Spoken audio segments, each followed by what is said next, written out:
Recebemos a diretora e membro do Conselho Empresarial da Mulher no Ambiente de Negócios da ACRJ, senhora Sheila Lustosa, que será a moderadora do painel.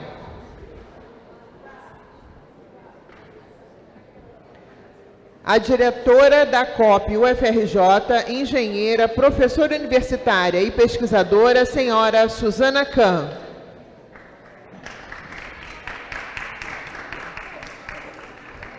A CEO e sócia da Sonho dos Pés, senhora Renata Moitinho. A presidente do Conselho Aliança Saúde, senhora Isabela Tanuri. E a CFO-IRO da Americanas, senhora Camille Loio Faria.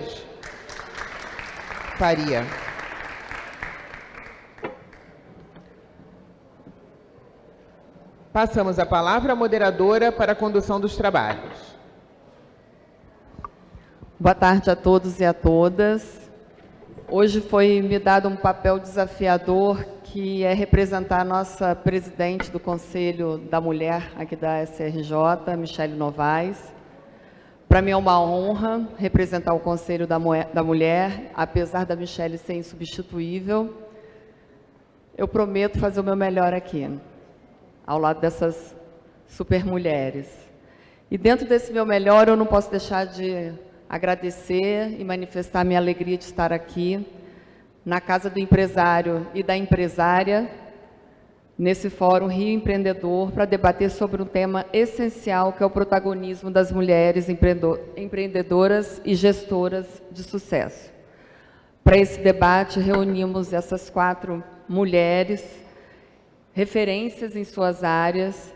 Eu vou mudar um pouco o protocolo, eu vou falar o nome de cada uma e pedir que cada uma se apresente, falar um pouquinho de si, e depois nós iniciamos os trabalhos, pode ser? Então, vou passar a palavra. Bom, boa tarde, meu nome é Suzana Kahn Ribeiro, eu sou atualmente diretora da COP. A COP é um instituto de pós-graduação em engenharia da Universidade Federal do Rio de Janeiro, e a minha formação básica é a engenharia mecânica, mas atualmente já virei uma grande generalista, né? Depois de tantos anos de trabalho, você vai tratando de tudo, né? E essa é a minha história, que eu gostaria de compartilhar depois com vocês, com alguns detalhes. Obrigada. Oi, boa tarde a todos. Meu nome é Isabela Tanuri, eu sou médica de formação. Primeiro, eu sou empreendedora, eu comecei empreendendo aqui no Rio, com clínicas de radiologia. Eu sou investidora anjo de várias health techs. E, por último, eu sou presidente do conselho do grupo Aliança Saúde, que é uma empresa de diagnóstico de radiologia que tem pelo Brasil todo. São aproximadamente 150 clínicas pelo Brasil. Prazer. Boa tarde, é um prazer estar aqui. Meu nome é Renata Moitinho, eu sou primeiro mãe da Maitê, esperando mais um pequenininho aqui, ainda sem nome definido.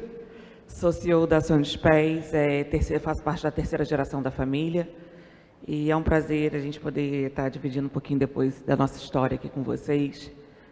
Sou formada em marketing, psicanálise também estudei, mas isso foi muitos anos atrás. A jornada, depois a gente vai contar aqui um pouquinho, mudou um pouco. Prazer estar aqui, obrigada. Bom, gente, boa tarde, é um prazer estar aqui. Meu nome é Camille Faria, eu sou diretora financeira da Americanas. Acabaram de me perguntar isso há quanto tempo. Eu cheguei uma semana depois do fato relevante da grande crise da Americanas. Não é minha primeira experiência com crise grande, eu também fui diretora financeira da Oi no aditamento da recuperação judicial. Então, posso dizer que eu sou especialista em situações complexas, vamos dizer assim. Sou engenheira química de formação, mas sempre trabalhei com finanças.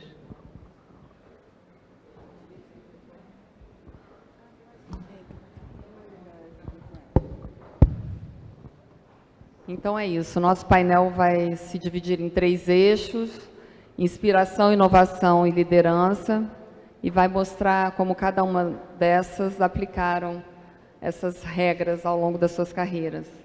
Que essa conversa pode vir e nos motivar a trazer o Rio que a gente precisa e que a gente merece.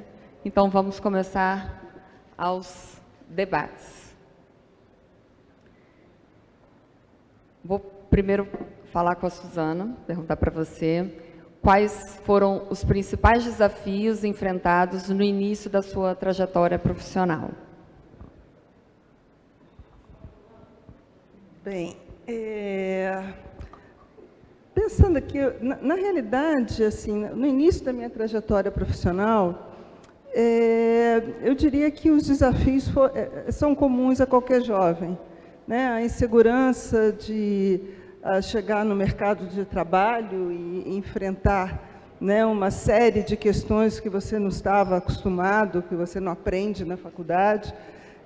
Mas, de qualquer maneira, eu vejo que, olhando, eu sei que a gente está aqui no painel, né, de mulheres, mas olhando a situação, né, no meu caso particular, eu acho que eu me sentia tão confortável na situação que eu estava, e eu acho que isso é um fator importante, né, de sucesso, de bem-estar, é você se sentir bem na função que você está exercendo, no lugar, né, que você tem, que eu percebia na ocasião, né, eu recém-formada em engenharia, que os meninos, os rapazes, eles sofriam muito mais, né, porque quando você não está querendo viver nenhum personagem, você está sendo você mesmo, você não tem muita vergonha. Então, acho que um recém-formado rapaz, eles procuram, normalmente, mostrar que são competentes, que são, né, que podem, né, enfrentar, né, os mais velhos de igual para igual. E, muitas vezes, a mulher não tem tanta essa preocupação.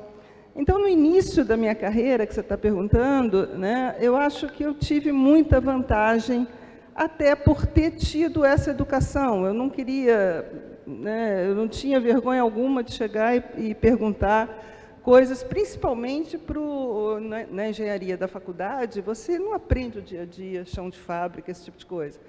Então, se você tem que perguntar para os projetistas, para os técnicos, e isso eu percebia que os rapazes, os meninos tinham muito mais dificuldade. Eu acho que a mulher, de uma maneira geral, ela tem mais humildade de saber que não sabe, de perguntar, de questionar, de pedir ajuda. Isso, no início da carreira, eu acho que é extremamente importante. Então, isso foi eu acho que é uma coisa que deve ser inspiradora para quem está começando, saber que começar é difícil, você não sabe tudo, você não tem que, né, tentar, né, já chegar numa posição de comando. Em termos inspiradores do local onde eu trabalho, né, que é a COP, que é o Instituto de Pós-Graduação em Engenharia, a inspiração veio muito das universidades americanas, né? Na época da Guerra Fria, década de 60, mais ou menos, nas universidades americanas foi percebido de que não bastava formar engenheiros para o mercado, né? Era a época exatamente de Guerra Fria, de importância de tecnologia, de avanço científico. Então, as universidades lá começaram a atuar mais na pesquisa científica, na pesquisa, no avanço tecnológico de seus engenheiros. E isso, na década de 60, foi o que fez a criação da COP, né? O professor Coimbra, que é o criador da COP, criou a COP com esse olhar, com essa visão de formação de cientistas, porque antigamente você imaginava cientista, pessoas da área, né, das ciências exatas, tipo física, química, matemática, e não da engenharia, né? Engenharia não era considerado uma ciência, era uma atividade mais aplicada. E aí, essa foi a inspiração da COP, né, de perceber a importância de você ter a pesquisa científica também na formação dos engenheiros. E, além disso, eu também vejo uma importância muito grande da proximidade com o setor produtivo, que também foi uma característica da COP, né? Você está próximo ao setor produtivo, no caso, né, do início da COP, da década de 60, foi criada junto com o CENPES, que é o Centro de Pesquisa da Petrobras. Os dois são gêmeos, ambos do ano de 60. E isso faz com que você também, né, na sua formação, você comece também a ter uma noção mais clara, né, do que é o mundo real. Deixa um pouco a questão, né, meramente acadêmica, teórica, e passa a ter que cumprir prazos, chegar a soluções concretas. Isso tudo foi um caso de sucesso, que eu acho que é um caso de sucesso que deve inspirar outros tantos casos de sucesso, porque se juntou a questão do foco, que era, na época, a questão do petróleo, exploração de petróleo, era um foco nacional, o Brasil tinha esse objetivo de explorar em offshore, depois águas profundas, ultras profundas, atualmente pré-sal. Então, se juntou esse foco nacional, se juntou uma empresa muito forte, na época, Petrobras, e se juntou a academia. Isso fez com que a gente, no Brasil, liderasse, né, e a gente lidera o conhecimento em tecnologias offshore. Então, acho que essa junção é a junção inspiradora, do ponto de vista, né, do local onde eu trabalho, e do meu ponto de vista pessoal, a inspiração é não querer bancar ser nada além do que a gente é mesmo, né? Não sabe, pergunta, enfim, acho que essa humildade ajuda um bocado.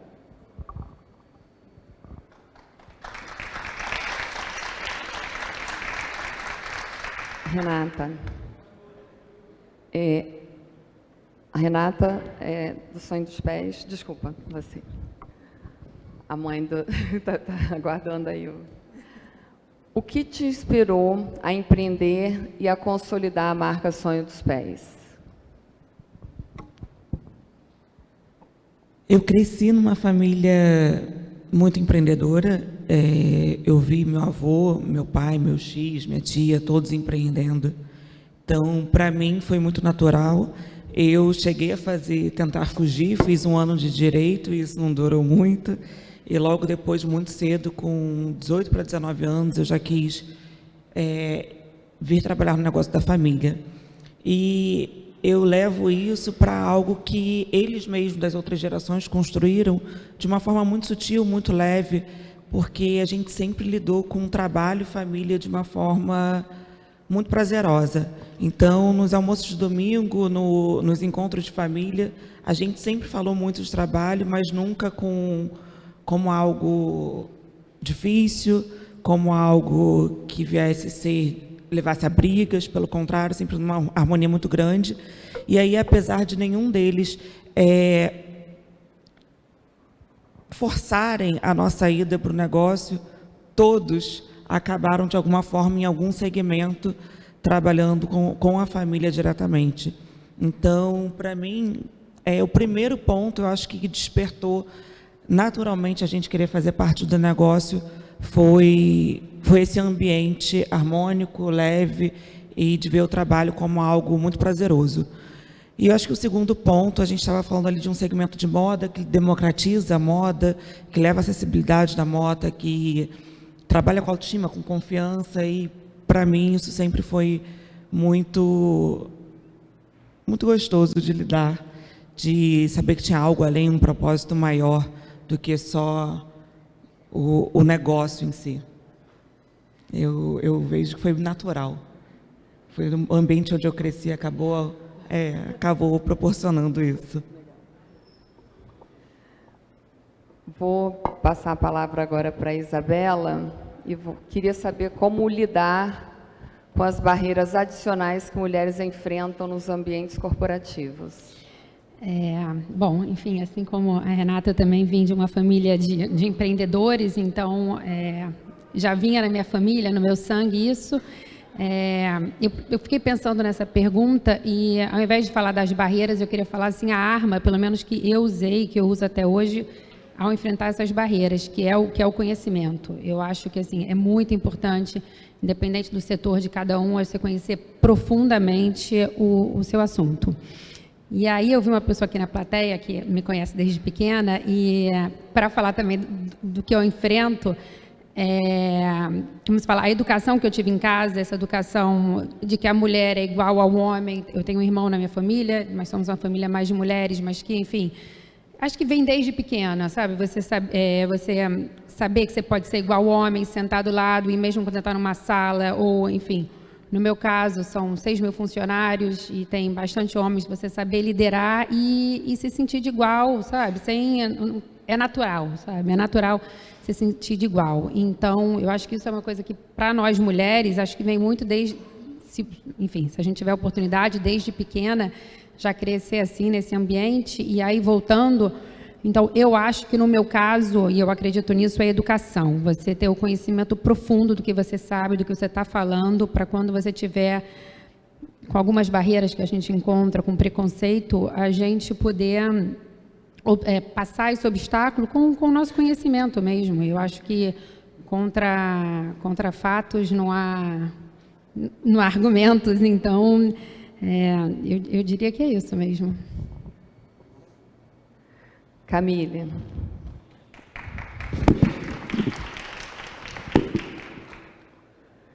Eu e a Camille, nós estávamos falando mais ou menos sobre isso, sobre esse assunto que você abordou, de mulher estar, se sentir e se impor, mas ainda é um desafio, né? E é por isso que a gente também está aqui só num painel de femininos, mas também queremos dividir e não só fazer um painel feminino. A gente estava falando sobre isso, né, Camille? E a pergunta que eu te faço é: que experiências marcaram a sua escolha de seguir na liderança de grandes empresas e com grandes crises? Bom, eu vou fazer um comentário sobre essa questão de mulher primeiro, que eu acho que é relevante. Sabe que eu cresci em finanças, né, que historicamente é um segmento muito masculino. Acho que agora tem mais abertura, mas eu tenho 52, então quando eu era analista, geralmente eu era a única, né? Eu fui de banco de investimento, normalmente eu era a única. E você sabe que eu nunca me senti diferente. Eu geralmente me sentia diferente quando eu participava de eventos de diversidade, e aquilo me fazia eu ter consciência de que eu era uma diferente naquele meio. Eu comecei a me sentir diferente, isso tem a ver com a minha colinha aqui do que eu queria falar em relação à sua pergunta, quando eu comecei a crescer, né, na carreira, e num determinado momento eu não tinha um sponsor em cima de mim, porque os sponsors eram todos homens, né? E aí, quando você é mais jovem, é mais fácil você ir crescendo. Quando você chega numa diretoria, que você já vai ser vice-presidente, ou que você vai ser escolhida para ser presidente, você não tem alguém que está em cima de você e que te puxa, né? Você não tem aquele sponsor, fica mais difícil. Então, eu acho que hoje as mulheres sofrem mais nesses níveis mais altos pela falta de exemplo, pela falta de alguém que segura a sua mão e te ajuda e te ensina como é que é galgar esse último degrau. E aí, em relação aos exemplos da minha carreira, eu acho que a gente passa por fases, né? Eu acho que assim, quando a gente é recém-líder, vamos dizer assim, você é gerente, você lidera poucas pessoas, você está muito mais preocupada com o que você pode fazer pela empresa, de você de fato estar ali produzindo alguma coisa útil para a empresa onde você está. Conforme você vai crescendo, eu acho que você percebe a sua capacidade de imprimir mudanças relevantes. Então, não é só afetar aquele seu microambiente, mas é de fato imprimir mudanças relevantes para aquela companhia como um todo. E aí depois você percebe que não é só isso, né? Que é super importante sua influência como líder, porque aí você começa não só a ter que fazer o seu trabalho e ter que fazer um trabalho que tenha impacto ali, de novo, na companhia, mas você começa a ter uma responsabilidade de formar as pessoas que vêm embaixo de você. Então, a formação de líderes, e no nosso caso, ligando lá com o início da minha conversa, também formar líderes mulheres, né? Acolher essas mulheres no momento que elas precisam, no momento da maternidade. Acho que isso ajuda muito você ter líderes mulheres em cima, porque a gente entende o momento que a mulher precisa de um acolhimento, que ela precisa estar em casa, que ela tem as outras prioridades. Então, acho que ter mulheres líderes ajuda a gente a criar um ambiente mais inclusivo, e a gente, como mulher líder, tem, eu acho que, o papel de conscientizar as companhias da necessidade de criar esse ambiente inclusivo. E aí, queria citar um exemplo aqui, que não tem a ver com a história da mulher em si, mas com o poder que a gente tem de impactar, né? Americanas é uma marca de 96 anos esse ano. Então, quem é carioca cresceu frequentando Americanas. A gente tem mais de 30 mil funcionários varia aí ao longo do ano, dependendo Páscoa, Natal, mas estamos falando de dezenas de milhares de funcionários. E eu assumi como diretora financeira da Americanas, como eu falei, uma semana depois que saiu o fato relevante falando das fraudes, logo antes do pedido de recuperação judicial. A gente tinha 42 bilhões de dívidas no nosso quadro geral de credor da recuperação judicial, e a gente saiu da recuperação judicial com uma dívida de 1 bilhão e 600 e 500 milhões parcelado com fornecedores. Quer dizer, a gente tirou 40 bilhões de dívida do balanço dessa companhia. E vou te dizer assim que foi super emocionante, e foi meu papel lá. Então a gente dividiu muitos papéis. O Leonardo, que esteve aqui com vocês de manhã, cuidou da operação, enquanto eu cuidava da recuperação judicial, de reconstruir o balanço, porque a gente tinha um desafio de fazer as duas coisas ao mesmo tempo.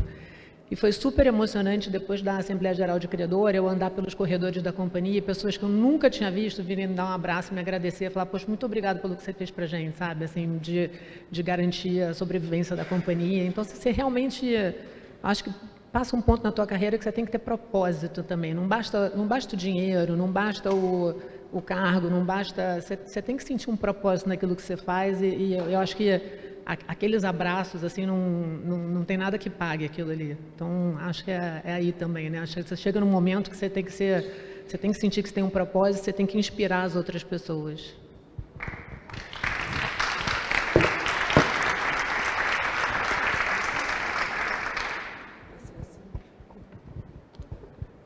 Suzana, dentro da área de inovação, que você já falou um pouco aqui, na sua primeira fala, como transformar pesquisa acadêmica, que eu sei que você é uma grande acadêmica, em inovação aplicada no mercado? Olha, isso é muito difícil. É difícil você mensurar, né? Porque os caminhos que vão da pesquisa acadêmica básica, ou até mesmo aplicada, até o mercado, são caminhos longos assim, bem tortuosos. É difícil você conseguir estabelecer uma causa e efeito ou uma métrica, até mesmo para avaliar o desempenho do financiamento à pesquisa. Então, você não sabe exatamente se aquele financiamento que foi recebido gerou algum benefício para a sociedade, etc. Então, isso mascara um pouco, né, esse vínculo entre a pesquisa e o mercado e a inovação propriamente dita.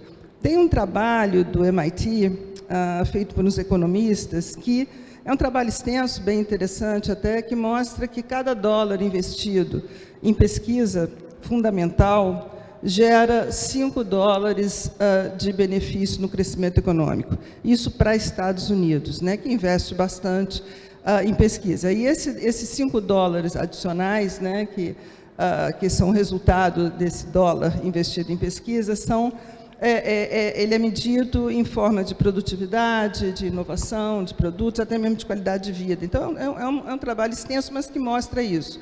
Mas isso é feito por empresas privadas, governo, etc. O financiamento público, eu acho que ele é extremamente importante para a inovação, porque o financiamento público ele vai para a pesquisa básica, a pesquisa que enfim, é fundamental para que você consiga, né, chegar na inovação. Empresas privadas, normalmente, elas investem em algo mais prático. Tirando, talvez, a indústria farmacêutica, que investe muito, mas aí tem uma série de questões também de ética, e que é, às vezes, discutível, às vezes não, mas que tem realmente lucros milionários com a pesquisa. Fora a indústria farmacêutica, outras, normalmente, orientam um pouco o que eles querem, né, de resultado. O público não. O público investe e não sabe o que vai dar, porque o prazo é longuíssimo, né? E aí a gente, por exemplo, pode avaliar, tem um exemplo daquele relógio atômico de ultra precisão, ele foi desenvolvido na década de 50. Por conta disso, graças a esse desenvolvimento da década de 50, a gente conseguiu ter o GPS. Graças ao GPS, a gente conseguiu ter o Uber, iFood, etc. Então, como é que você consegue vincular uma pesquisa realizada lá atrás, na década de 50, com o resultado de uma inovação, né, do Uber, iFood, enfim, dos dias atuais. Então, essa vinculação é muito difícil, daí a importância disso ser uma política pública, que não está vendo exatamente o momento exato que você vai ter aquele resultado. Mas, de qualquer forma, quando a gente está falando de inovação, né, de chegar ao mercado, você tem que analisar, na realidade, é o que a gente chama atualmente do ecossistema de inovação. O ecossistema de inovação não é só a academia é um dos atores. Você tem que ter a empresa, o setor financeiro, tem que ter governo, naturalmente, porque sem ter as regras, regulações, a política, tudo isso é essencial, né, para que haja ali o meio de campo conhecido, para que haja um investimento, para que seja possível a inovação. E também um outro ator muito importante nesse ecossistema de inovação é a sociedade, porque é a sociedade que vai demandar ou vai rejeitar algum produto inovador. Então, esse conjunto, né, de academia, governo, sociedade, setor privado, e no setor privado você tem, né, vários tipos aí de setores, é o que vai fazer esse ecossistema de inovação funcionar.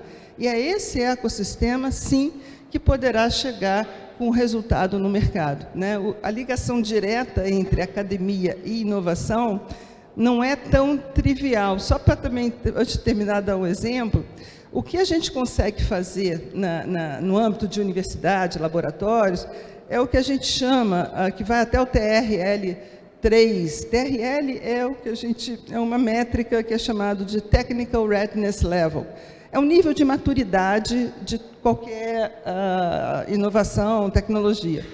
Na universidade, você consegue ir até o TRL 3. Normalmente é de 1 a 9, né, essa faixa. Até o 3 você vai, com uma certa facilidade, que é a escala de laboratório, né, piloto, prototipagem, etc. Depois você vai numa escala de demonstração.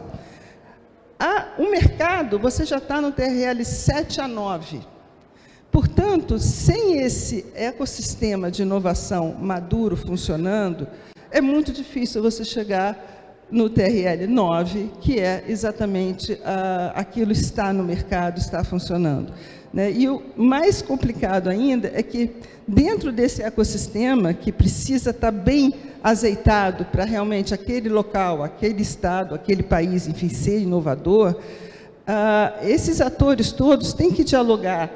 E é difícil dialogar, é muito difícil, porque normalmente não só não se falam, como não se gostam, né?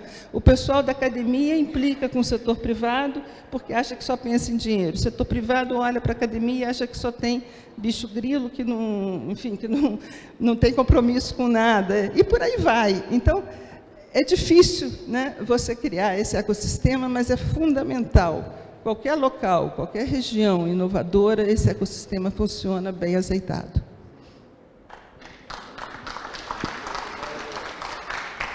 Tem que ter um mediador aí nesse ecossistema, né? Porque para todo mundo conversar, porque o propósito é único, né? Renata, como equilibrar tradição e inovação no setor de modas e calçados, enfim, que é o seu setor? Eu acho que esse é um grande dilema para as empresas que atravessam gerações, né? Mas, de certa forma, eu não vejo a tradição e a inovação como opostos, pelo contrário, são complementares. E, para a gente, e para mim, principalmente, isso tem tanto valor que, quando eu assumi o cargo e a gente reformulou toda a cultura e valores da empresa, eu trouxe a ambidestria como um valor nosso. Porque, para mim, a tradição, ela te traz as raízes, o propósito, o know-how que, muitas das vezes, a gente só consegue adquirir realmente com o tempo, com a experiência, com ciclos ali que a gente vai passando. Mas a inovação é que traz a visão de futuro, é o que acelera o crescimento, é o que nos coloca em competitividade para os dias de hoje.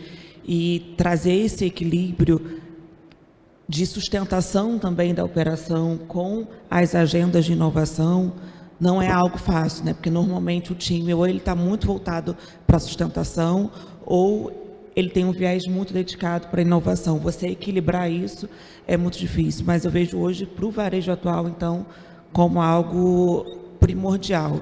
Então, a gente tenta equilibrar realmente são com agendas. Ao mesmo tempo que a gente tem a tradição, tem a nossa essência, a gente não quer perder, mas é trazer a inovação para acelerar o crescimento, para gerar competitividade no mercado e está cada vez mais, né? Agora está mais acelerado ainda. E as empresas que não estiverem olhando para isso, eu acho que nos próximos 5 anos a gente vai ter um gap aí com a inteligência artificial, que algumas empresas podem ficar realmente muito para trás, se não se aprofundar e surfar esse novo momento do mercado. Na pandemia foi um desafio aí para o varejo, né? Para a gente foi muito grande. A gente Você fala um pouquinho da sua experiência? Posso falar. Para a gente era uma empresa muito voltada para o varejo físico, 100% físico. A gente tinha um e-commerce que não representava uma loja pequena nossa, e no universo de muitas lojas isso era nada. Quando chegou a pandemia, a gente se viu numa situação que a gente só tinha uma única forma, que era da gente vender no online. E eu tinha um projeto antes da pandemia, que eu estava para fechar de uma mudança de RP, e um projeto para ir para online, que ele era de milhões e de 2 anos de implantação de projeto. E aí, junto com os nossos parceiros atuais, a gente conseguiu, em 3 meses, a gente virar todas as lojas para omnicanal, integrar todos os estoques e vender no online. Aquilo dali foi um divisor de águas para a companhia. Acelerou de uma forma importante para a gente, não só para aquele momento, mas para os próximos 5 anos que a gente tem vivido pós-pandemia agora, foi um divisor de águas. Mas isso mostrou para a gente o quanto que a gente precisa estar com esse olhar atento, e foi após isso que o valor ambidestria veio fazer parte da companhia.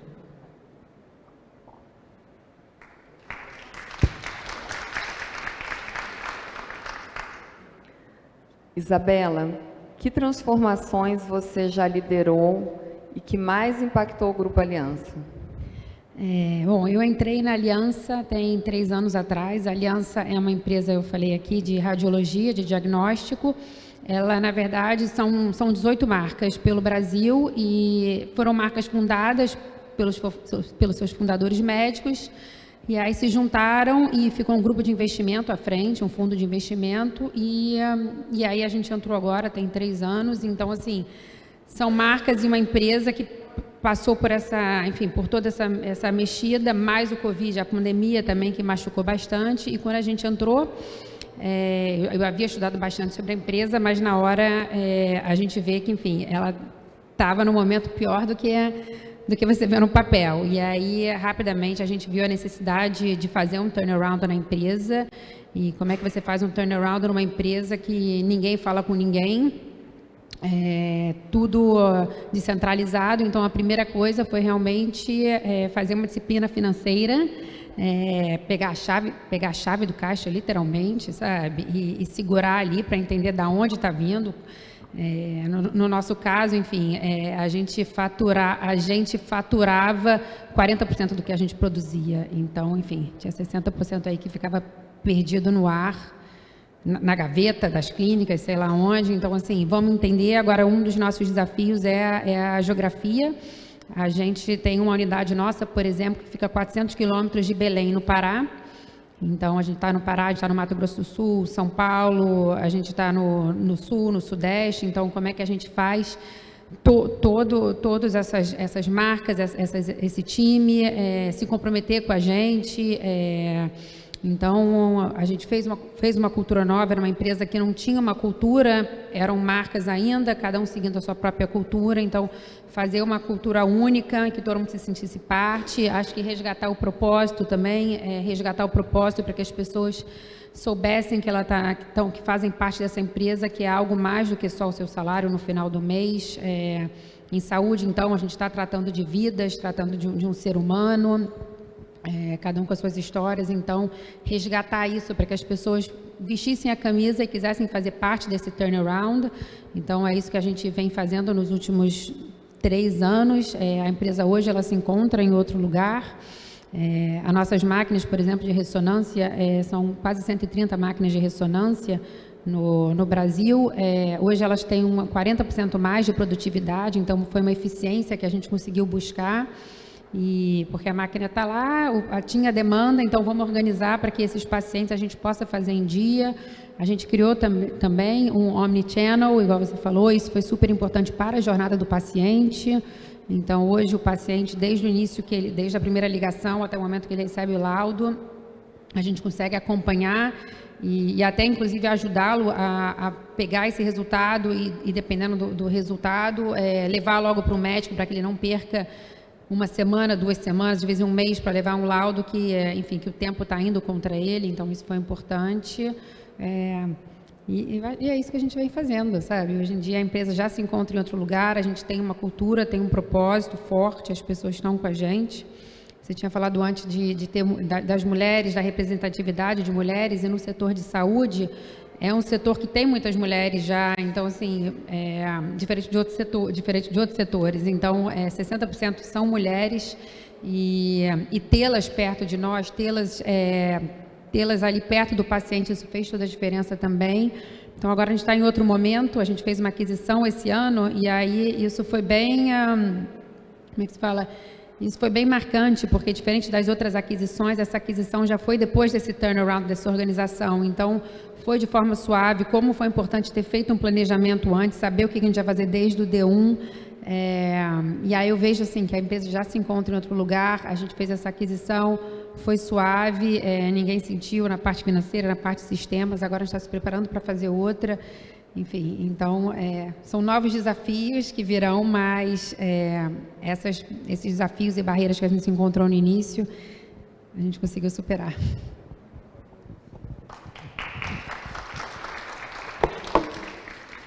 E era o que a Camille estava falando, né? Falar da experiência para os outros aproveitarem a experiência para crescer também juntos. Camille, como que você enxerga o papel da tecnologia e da análise de dados na recuperação do setor varejista?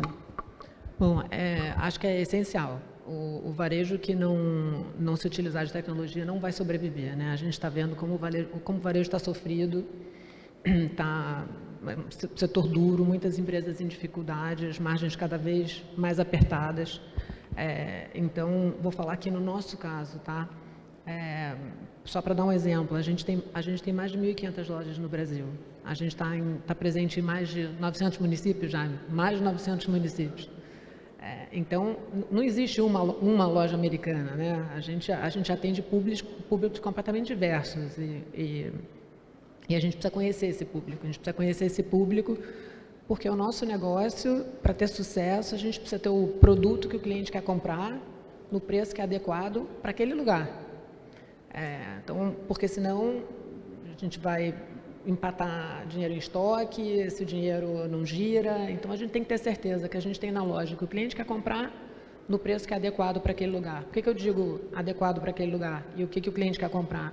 O cliente que entra numa loja da Americanas aqui na Visconde Pirajá, ele quer um produto que não necessariamente é o mesmo que o cliente que entra numa loja Americanas em Porto de Galinhas, né? A jornada do cliente em Porto de Galinhas, geralmente é a pessoa que está de férias, é totalmente diferente da jornada do cliente que entra aqui, que é diferente do cliente que entra no Barra Shopping, por exemplo. Talvez seja uma jornada da pessoa que vai ao cinema, entra ali para comprar uma bala. E daí vem a questão do preço, né? Se você vai no Calçadão de Madureira, na loja Americana, comprar bala fine, tua jornada de comprar bala fine ali é uma. Se você entra no Barra Shopping para comprar bala fine, você provavelmente está comprando tua bala fine para depois entrar no cinema. A minha concorrência é o preço da bala fine no cinema, não é o preço da bala fine do camelô do outro lado da rua. Se a gente não consegue, através de dado, ter essa inteligência que permita a gente fazer a variedade de sortimento que a gente precisa, respeitando a geografia de cada loja, o demographics que está ali, quem é aquele cliente que está ali, que momento da jornada dele ele está ali, a gente não consegue extrair o maior valor do que a gente faz. Então, esse é um ponto super importante. E o segundo ponto bastante importante, que para a gente é essencial, nossos produtos são baratinhos, né? Então, você entra na Americana e você compra 4 Kit Kats por R$10,99. A gente não sobrevive do cliente que entra na nossa loja, bota 4 Kit Kats por R$10,99 numa cesta, vai para o caixa e paga. eu preciso também ter inteligência de quem é esse cliente e qual é a tendência de compra desse cliente para dizer, olha, ele entrou na minha loja, ele pegou, botou 4 Kit Kats na cesta, mas esse é um cliente que... Vou extrapolar aqui. O cliente que entra nessa loja é, em geral, uma dona de casa, mãe de família, 40 anos, que tem filho, que tem... Eu tenho que ter um carrinho, porque o filho dela pode ter um aniversário para ir, ela precisa de um presentinho, eu preciso ter a meia, eu preciso ter a cueca para o marido, eu preciso ter o shampoo, eu preciso ter o produto eu preciso ter uma coisinha legal para a cozinha que ela não pensava que ela precisava, mas olha um conjuntinho de espátula colorida aqui por R$10,99, R$15, vou levar na compra de impulso. Então, a gente, sem ter esse conhecimento do cliente, a gente não consegue fazer isso, a gente não sobrevive. E isso, com a quantidade... A gente tem 40 milhões de clientes que entram nas nossas lojas todos os meses, né? Em 1.500 lojas, como eu falei, em 900 e tantos municípios. Sem tecnologia, a gente não consegue fazer essa personificação. Então, para a gente é impossível. Isso eu estou falando do lado do front office, né, do lado do negócio, mas eu acho que o varejo também vai ter que se aproveitar muito da tecnologia na retaguarda, né, na automatização de processos usando inteligência artificial, ganho de produtividade, produtividade na distribuição. Vocês imaginam que loucura para a gente é abastecer 1.500 lojas. Tem loja de 200 metros quadrados, tem loja de 3.000 metros quadrados. Então, nosso sistema logístico é um verdadeiro pandemônio. Assim, se a gente não utilizar a inteligência artificial para otimizar isso aqui, enquanto a concorrência está fazendo, a gente vai ficar para trás. Então, acho que para o varejo, não existe futuro para o varejo sem um uso muito, muito importante da tecnologia, para conhecer teu cliente e para otimizar, para ganhar produtividade na retaguarda, né?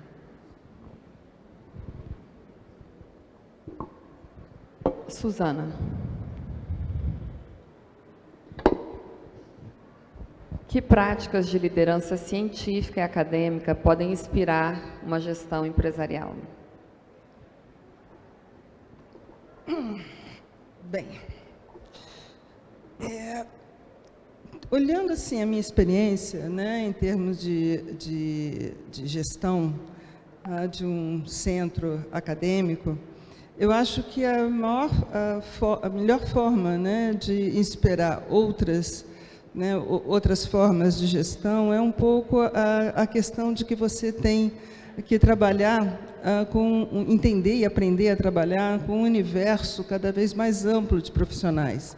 Né? Hoje em dia você não tem as formações, os profissionais tão estanques como era no passado. Você tem agora uma diversidade. Qualquer equipe, né, tem uma diversidade imensa, né, de profissionais com habilidades diferentes, com características diferentes.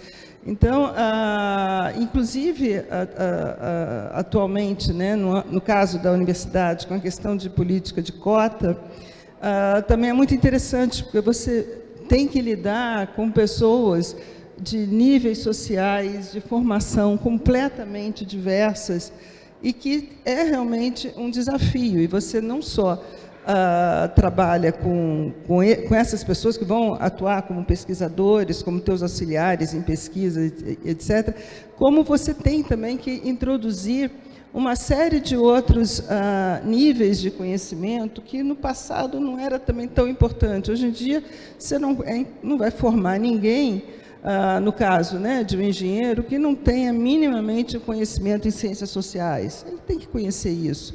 Assim como também tem que entender da questão ambiental, não apenas das ciências exatas, inclusive ciências da saúde também, estou falando de radiologia, etc. A engenharia trabalha muito também, né, com a área de saúde. Então, esse é um desafio muito grande. Agora, tem uma questão que eu acho importante quando se coloca a questão de liderar, né, de ser líder, etc. Eu acho que isso é uma coisa meio inata. Não acredito muito em formação de líder, em treinar lideranças, esse tipo de coisa. Claro que você pode melhorar, né, o desempenho de todo mundo, Mas é algo que, aí de novo com aquilo que eu falei no início, né? Você tem que estar confortável com aquilo que você está fazendo, né? Com a posição que você tem, porque senão não vai funcionar legal. Se você não tem esse dom, se você não gosta, por exemplo, né, desse papel de liderar, e não é obrigatório, ninguém precisa, nem todo mundo precisa ser líder, né? Então, quando eu estou vendo aqui até o título, né, Mulheres Empreendedoras e Gestoras de Sucesso, depende como é que você qualifica o sucesso também, né? O sucesso não é necessariamente você estar no topo de uma carreira. Pode ser que sim, pode ser que não. Cada um interpreta o sucesso da maneira que lhe for mais conveniente, daquilo que você gosta. E eu tenho uns casos assim que são interessantes. Às vezes você tem um profissional que trabalha contigo que é maravilhoso, excelente. Aí você vai e coloca ele numa outra posição, né, de liderança. Não funciona. Então, você está achando que está promovendo, mas desanda tudo, porque aquela pessoa não tem aquele perfil, não gosta, né? Então, entender, né, a sua equipe, eu acho que o bom líder é aquele que tem uma boa equipe, que sabe montar uma boa equipe, que é complementar, né, que é diversa, cada um sabe melhor um determinado assunto. E agora, em termos de inspiração, vindo, né, da academia, não só da academia, do setor público, né, que eu trabalho numa universidade pública, que é um desafio monumental, é que a gente não tem os instrumentos de gestão que a iniciativa privada tem, né? Por exemplo, você não pode mandar embora, você não pode premiar, é muito limitado, você fica muito engessado. Então, a tua forma, né, de gerir ali o teu time, de incentivar, acaba sendo muito pelo convencimento, né? O teu poder de persuasão é outro, não é salarial, né? É criar um ambiente legal do trabalho daquela pessoa, é ter aderência com o que a pessoa está fazendo, com o que ela gosta de fazer. Então, é interpretar tudo isso para fazer com que o teu time funcione bem, e que não é vinculado a salário, nem a bônus, esse tipo de alternativa que o setor privado, né, esses instrumentos que o setor privado tem. Então, é um desafio muito interessante, é bem mais difícil, né? Mas, por outro lado, eu acho que se sustenta mais, né? Porque, nesse caso, dessa forma de você gerir, quem está trabalhando contigo, se tem aquele, né, aquele convencimento de que aquilo dá brilho no olho, né, do teu colaborador, não é porque vai ganhar mais no vizinho que ele vai sair. Então, você tem uma pessoa fiel, né? E eu acho que isso é o grande, enfim, a grande inspiração, o grande treinamento que eu passo, né, por estar gerindo um setor, né, uma área de uma universidade pública.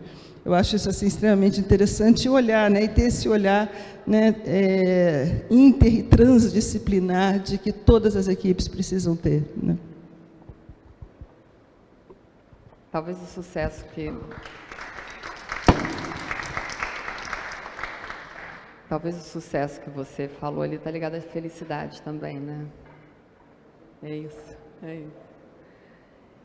Renata, como engajar e motivar equipes em um setor tão competitivo como o varejo da moda? De fato, o varejo ele é bem desafiador em relação à equipe, né? A gestão de equipe. Quem trabalha com varejo está acostumado a uma pressão por resultado muito grande. E você bateu meta num dia, parabéns, vem o próximo. Bateu no meta no mês, parabéns, o próximo. Então, esse ambiente de o tempo todo você está sendo fomentado por desafios, ele é muito desafiador. Mas o que eu vejo de diferencial assim, para o varejo, as empresas que conseguem fazer uma gestão com clareza e proximidade, clareza no sentido de o que você quer, levar o time a mostrar para onde a empresa está indo, o que a empresa está buscando, qual é a visão de futuro, e a proximidade no sentido de uma escutativa, para também estar ouvindo o time, mas construindo junto e celebrando as pequenas vitórias juntas, porque nem sempre o que constrói é só a meta do final do mês. Celebrando essas pequenas vitórias, isso vai criando uma cultura. Eu tenho uma frase que eu gosto de falar muito: o resultado ele é uma consequência de uma boa cultura de alta performance.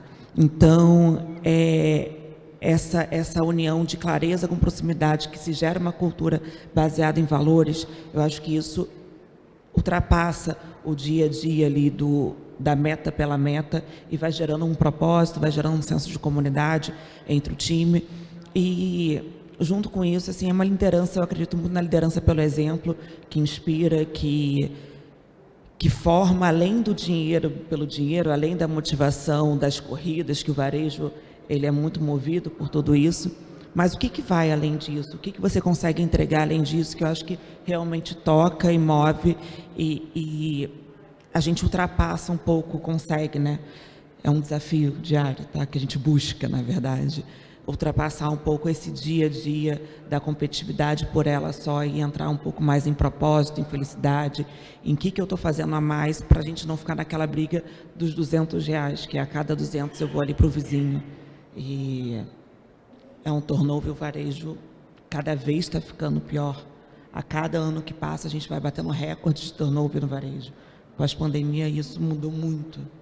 Então, equilibrar isso ainda é um desafio muito grande, mas eu atrelo muito a isso a cultura de alta performance, a cultura bem estabelecida, com valores estabelecidos na empresa.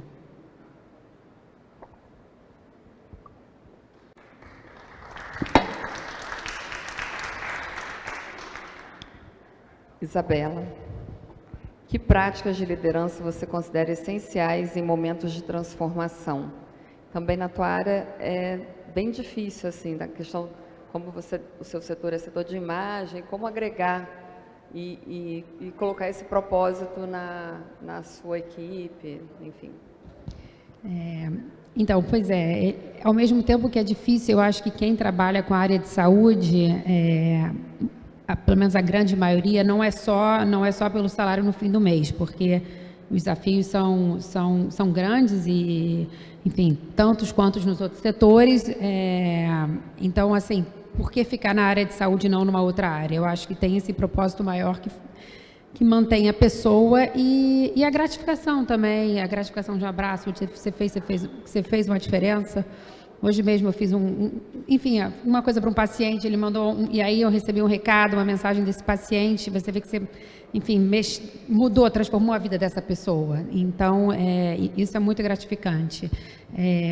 Agora falando um pouco da gestão, na Aliança, quando eu cheguei, como eu falei, era tudo muito descentralizado, o conhecimento, ele se encontrava assim, em algumas pessoas. Então, era uma empresa onde tinham determinados CPFs que detinham esse conhecimento e você ficava na mão deles e não existia processo nem nada disso. Então, como é que a gente fez? E aí, nessa nova gestão que eu faço parte, a gente implementou o processo, colocou método, mas mais do que isso, foi dar continuidade, assim, enfim, a gestão diária mesmo, dando continuidade, vendo o resultado do dia anterior, fazer como se fosse uma jornada mesmo, não ficar nada solto, porque era uma empresa que realmente, assim, a cada incêndio você esquecia o incêndio anterior e as pontas iam ficando soltas. Então, a gente veio fazendo isso, trazendo esses processos, esse acompanhamento para o dia a dia.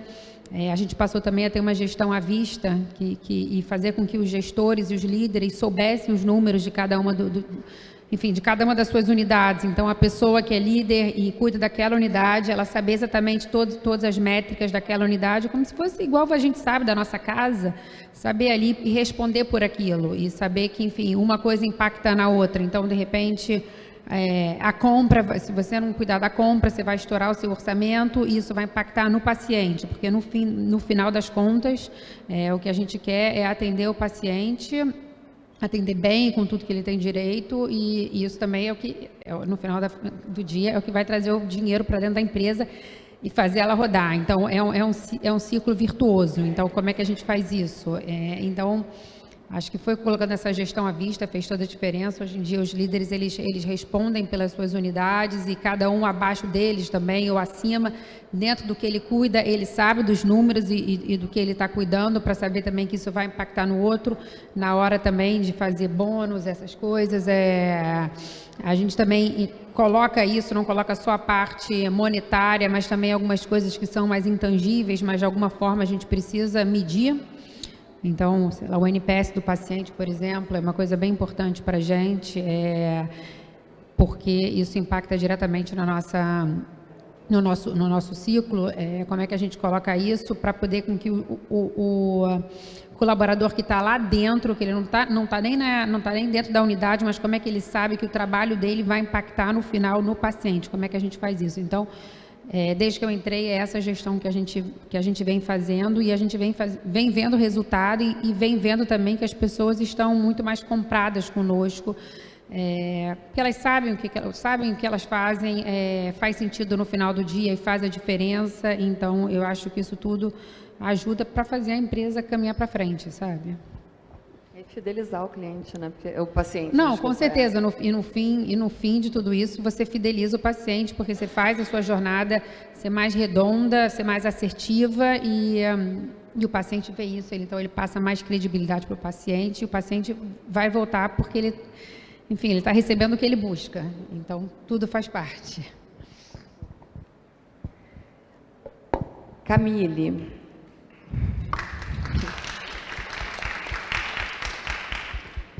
Que estratégias podem ser adotadas por líderes para superar crises, mantendo a confiança da equipe?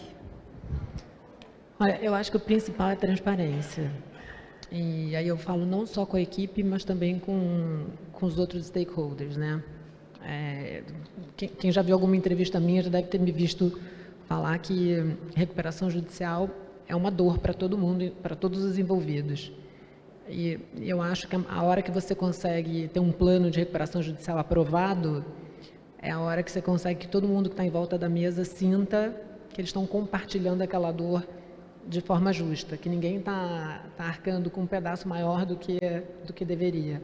Ninguém sai feliz de uma mesa de negociação de recuperação judicial, mas se todo mundo achar que a dor está compartilhada de forma justa, é quando dá certo. Então, e para isso, acho que você tem que ter transparência. E a mesma coisa com o time interno, né? Quer dizer, quando uma companhia pede uma recuperação judicial, que é o auge da crise, mas eu vou falar da minha experiência, é um momento de muita insegurança para os colaboradores, para o que vai acontecer, a companhia vai sobreviver, não vai sobreviver, eu vou ter meu emprego, eu não vou mais ter meu emprego, vou ser mandado embora, o que vai ser daqui para frente? E eu acho que se você como gestor não ataca essas ansiedades de forma muito aberta, você acaba criando sabe o tititi do corredor? E as pessoas tiram o foco do trabalho, do que elas deveriam estar fazendo, né? Então, eu acho que a gente tem que muito claramente endereçar com as pessoas onde que a gente está, né? Qual foi assim que identificar qual a origem do problema, qual é o diagnóstico, por que a gente chegou aonde a gente chegou, onde a gente precisa chegar, né? Qual é o nosso objetivo daqui para frente. Então, olha, estamos nesse lugar, é o fundo do poço, aonde que a gente precisa chegar, quais são os nossos desafios até lá, então, quais são os obstáculos que a gente tem que passar e qual é o teu papel, qual é o papel de cada um dessa instituição. Tem um papel nesse 4.000 metros com barreira aqui que a gente vai ter que correr. E qual é o teu papel, o que a gente espera de você?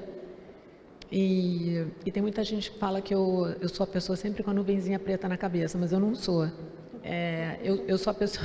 Eu falo que o CFO da companhia é o executivo que tem que sempre trabalhar para o melhor, mas tem que estar preparado para o pior. Então, eu sempre tenho um plano B. Eu acho que é importante as pessoas saberem que não existe só o plano A, e se o plano A der errado, deu água. Falar, não, e se isso aqui não der, todo mundo vai trabalhar para isso, porque isso aqui é o que vai levar a gente para o melhor lugar. Mas se isso der errado, fica tranquilo que tem um plano B. Eu acho que isso também é importante para dar um conforto para as pessoas, que não existe só uma solução. E de novo, eu acho que isso vale para baixo, né? Vale para o lado e vale na interlocução para fora, tá? E uma coisa que eu falo que eu tenho, sem falsa modéstia, assim, eu tenho muito orgulho, é de ter feito 2 recuperações judiciais super complicadas, e a recuperação judicial é uma conversa muito difícil com o credor, muito difícil com o banco, e os bancos me indicam para outras. Então, eu acho que assim, isso é um sinal de que eles julgam que a maneira como eu interajo, né, com esses stakeholders é uma maneira transparente, é uma maneira...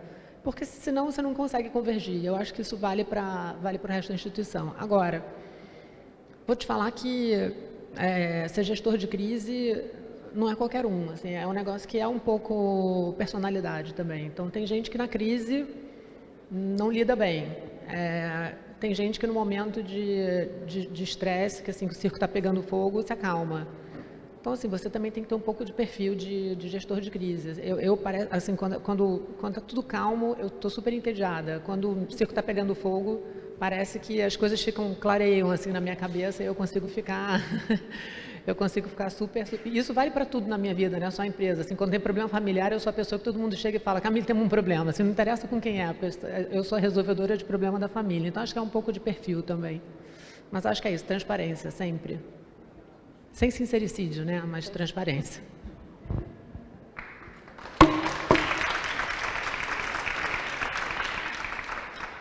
Nós temos só 10 minutos aqui. Eu sei que esse bate-papo podia ganhar a noite, mas tem outras pessoas também que querem compartilhar suas experiências. Tem um livro que eu gostei muito de ler recentemente, que é Mulheres que Correm com Lobos. E tem uma frase que me pegou e eu anotei, eu acho que tem tudo a ver com esse bate-papo aqui que a gente está tendo, que fala assim: tudo que as mulheres foram perdendo pelos séculos afora pode ser encontrado de novo se seguirmos suas pistas. Todas sonhamos os mesmos sonhos no mundo inteiro e nunca ficamos sem mapa. Então, dentro desse contexto, quem quiser falar, dá sua mensagem. Qual é a mensagem sobre o futuro feminino, do empreendedorismo feminino? Qual a mensagem que vocês querem dar para o futuro das mulheres? Quem quiser falar e quem puder falar. Olha, eu não vejo assim o futuro das mulheres, né? Como já no início da minha fala eu comentei que para mim essa divisão não é muito produtiva, apesar de saber, claro, que existem N diferenças.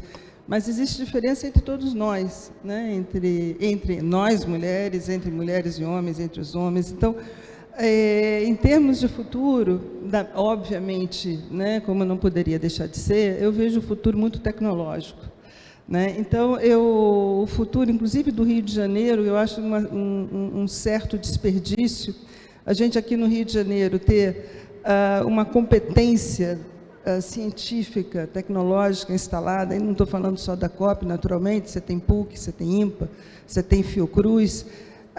Eu vejo que o Rio poderia ser fazer o que foi feito em Boston, né? Boston, por conta de Harvard e MIT, se reinventou completamente, né? Então, você tem ali o que eu comento, né, que eu comentei numa outra fala sobre o ecossistema de inovação, que é essencial, né? Você tem isso em Dublin, você tem isso em Boston, e o Rio de Janeiro tem as condições necessárias, que é a parte mais difícil, né? A gente tem as instituições, as competências estão aqui no Rio de Janeiro. O Rio de Janeiro é o que tem mais densidade de doutor por metro quadrado.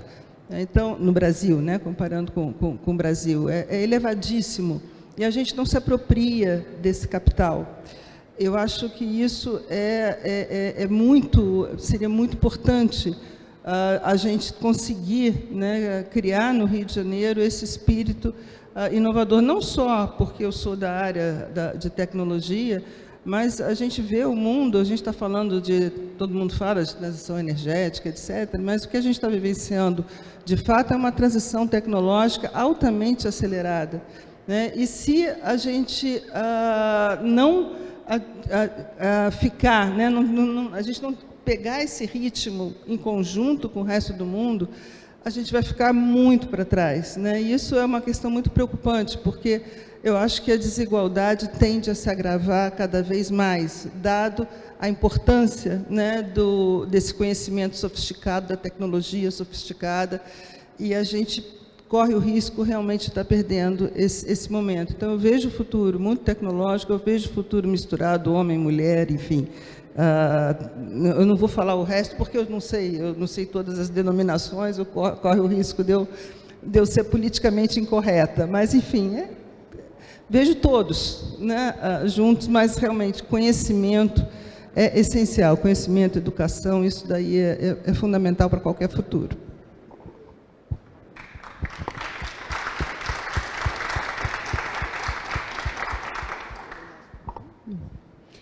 Eu concordo com o que ela falou. Primeiro, assim, bom, esse aqui é um painel de mulheres empreendedoras e gestoras, mas, assim, empreender para quem empreende aqui no Brasil não é fácil. Eu empreendi alguns anos atrás, agora eu estou como executiva, mas eu também empreendo com as empresas, com as startups de saúde, e não é fácil empreender no Brasil, principalmente, com esse cenário instável que a gente se encontra.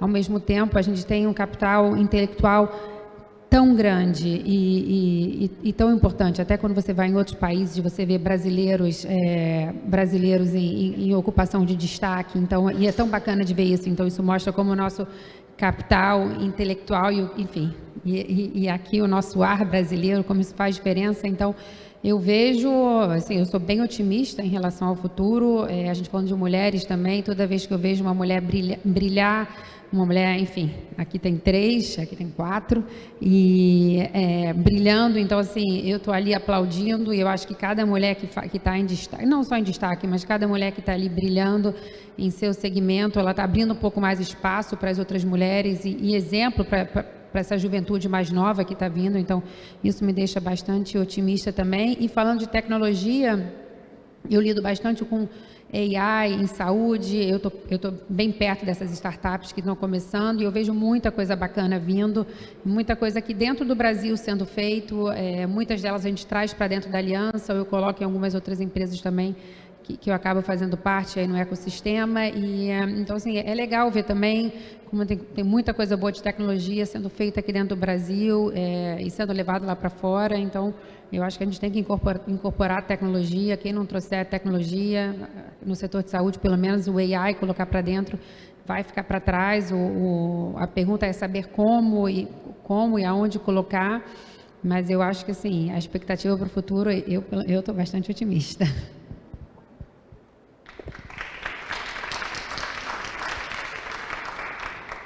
O futuro, para mim, eu concordo muito com a Suzana, que para mim não é sobre mulheres, ou é sobre todos mesmo, e a minha provocação para mim do futuro é trazer um futuro muito mais um olhar coletivo, uma transformação para um olhar coletivo, e uma provocação para todos nós, que a maioria que estamos aqui somos líderes ou empreendedores, e quando a gente chega nessa posição, é uma fala que ela trouxe logo no início, essa posição ela não pode ser pensada muito como algo individual.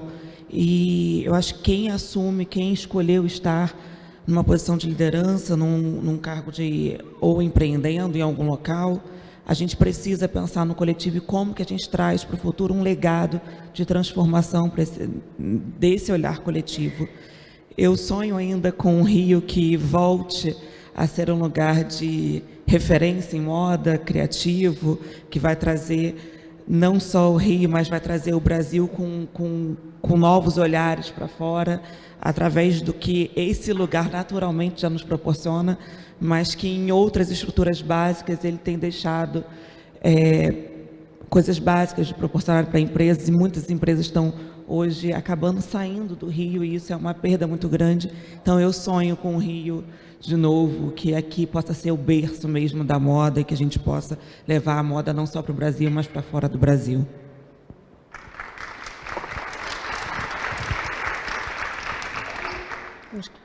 Quando a gente fala de futuro mais de curto prazo, eu acho que a gente vai ter muito desafio ainda, né? A gente está num ambiente de taxa de juros elevada, que deve permanecer elevado por um tempo, que sacrifica muito as companhias. Eu acho que uma incerteza também política que afasta o capital estrangeiro. Então, acho que a gente tem um ano, pelo menos, pela frente duro, que vai colocar várias companhias em dificuldade, o que para mim é bom, porque eu trabalho com companhia em dificuldade.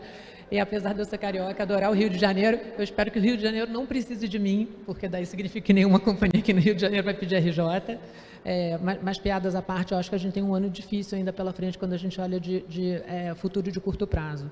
Quando a gente olha um pouquinho mais para frente, eu vejo duas coisas, tá? Eu acho que a gente tem um desafio de uma transformação geracional, né? Então, hoje, a geração dos nossos filhos, dessa turma nova que está entrando no mercado de trabalho, é completamente diferente da nossa geração, em termos de disciplina de trabalho. Por quê? Porque para eles é tudo mais fácil, eles nasceram numa era muito mais tecnológica, as coisas são mais fáceis, e eu acho que a gente precisa fazer uma mescla, né? Aprender a fazer uma mescla entre as duas coisas. Então, acho que a nossa geração, que foi uma geração que eu acho que precisou trabalhar muito mais, lutar muito mais, porque as coisas não eram tão fáceis, transmitir um pouquinho essa disciplina de trabalho para a geração nova, que quer tudo na mão, que quer tudo fácil, que quer tudo para ontem, que em um mês quer virar gerente, que ensinar que a vida não é assim.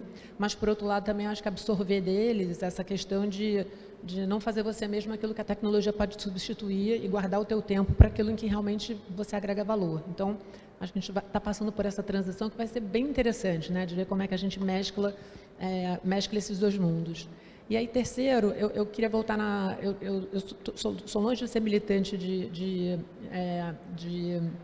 diversidade, mas assim, eu acho que enquanto a gente não tiver no mundo corporativo, porque assim, a nossa tendência querer trabalhar com gente como a gente. Então, se você é homem, branco, crescido na zona sul do Rio de Janeiro, estudou no Santo Agostinho, a tua tendência é contratar para trabalhar com você o homem branco que estudou no Santo Agostinho, na zona sul do Rio de Janeiro. Por quê? Porque ele pensa igual a você. Então, você tem uma ideia, ele vai falar, concordo. Porque são as pessoas que viveram as mesmas experiências, têm os mesmos amigos, viajaram para os mesmos lugares, você pensa muito igual. E essa igualdade de pensamento, ela não gera crescimento. Acho que assim, o que gera produtividade é a diversidade de visões, porque isso gera discussão, isso gera crescimento. Então, eu não acho que é a melhor estratégia para as companhias terem gente toda igual. Mas é o mais confortável para a gente contrata gente que pensa como a gente. Então, enquanto a companhia não tiver um retrato do que é a sociedade, enquanto as lideranças ou a companhia não for um retrato do que é a sociedade, a diversidade, eu acho que ela precisa de ajuda, sabe? E a gente fazendo parte, né, nós mulheres fazendo parte desse grupo, não somos as únicas, acho que tem várias outras minorias, mas fazendo parte desse grupo, eu acho que a gente tem o dever, sim, de continuar empurrando essa agenda proativamente para fazer com que a gente consiga que as companhias como um todo sejam um reflexo da sociedade em termos de percentual de mulheres em posição de liderança, porque na hora que for assim, a gente não vai mais precisar empurrar, porque daí as pessoas vão contratar gente como a gente. Gente como a gente vai ser exatamente o percentual que aquela turma representa na sociedade como um todo. Então, acho que a gente ainda tem, sim, um papel de formar líderes mulheres, de estimular mais diversidade nas empresas, porque isso cria, não é bonitinho, é ESG, é check the box, realmente para introduzir visões diferentes e drivar a produtividade.